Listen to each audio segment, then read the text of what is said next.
सीमा 28 साल की एक युवती अपने छोटे शहर में अकेली रहती थी।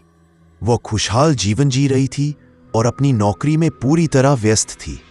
उसके पड़ोसियों और दोस्तों के बीच वह हमेशा हंसमुख और मददगार के रूप में जानी जाती थी। लेकिन 2018 की ठंडी रात ने उसके जीवन को हमेशा के लिए बदल दिया। उस रात शहर में हल्की बारिश हो रही थी। करीब 11 बजे पड़ोसियों ने उसके घर से अजीब आवाजें सुनी, किसी के कदम और फिर अचानक एक चीख। पड़ोसी जब घर पहुंचे तो देखा कि सीमा गायब थी।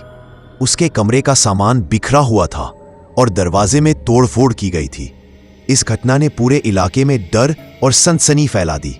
लोग सोचने लगे कि क्या सच में ऐसा किसी के साथ हो सकता। पुलिस तुरंत मौके पर पहुंची। जांच में सबसे पहले पाया गया कि घर से केवल एक टूटा हुआ मोबाइल और एक रहस्यमयी नोट मिला। तुमने जो देखा उसे भूल जाओ। पड़ोसी और परिवार के लोग बताते हैं कि उन्होंने रात को कुछ भी नहीं देखा, लेकिन इस नोट ने सबको हैरान कर दिया। जांच में पुलिस को शक हुआ कि हत्यारा सीमा का कोई परिचित हो सकता है। इसके बाद कई दिनों तक पूछताछ और खोजबीन चली। परिवार, दोस्तों और पड़ोसियों से लगातार बातचीत की गई, लेकिन कोई स्पष्ट सुराग नहीं दे पाया। फिर एक रात पुलिस ने सीमा के घर के पास एक अजनबी देखा। वह भागने की कोशिश कर रहा था, लेकिन पकड़ लिया गया। पूछताछ में सामने आया कि वह सीमा का करीबी रिश्तेदार था। उसने हत्या की योजना लंबे समय से बनाई थी। उसका उद्देश्य था सीमा को मारकर अपनी व्यक्तिगत संपत्ति और विवादों को छुपाना। जांच में यह भी पता चला कि हत्यारे ने हर कदम बहुत सावधानी से रखा था। उसने किसी को शक न हो इसके लिए छोटे छोटे सुराग छुपाए और फर्जी संकेत दिए। लेकिन एक छोटी गलती ने पुलिस को सही दिशा दिखा दी। अंततः हत्यारा पकड़ लिया गया और सारा सच सामने आया।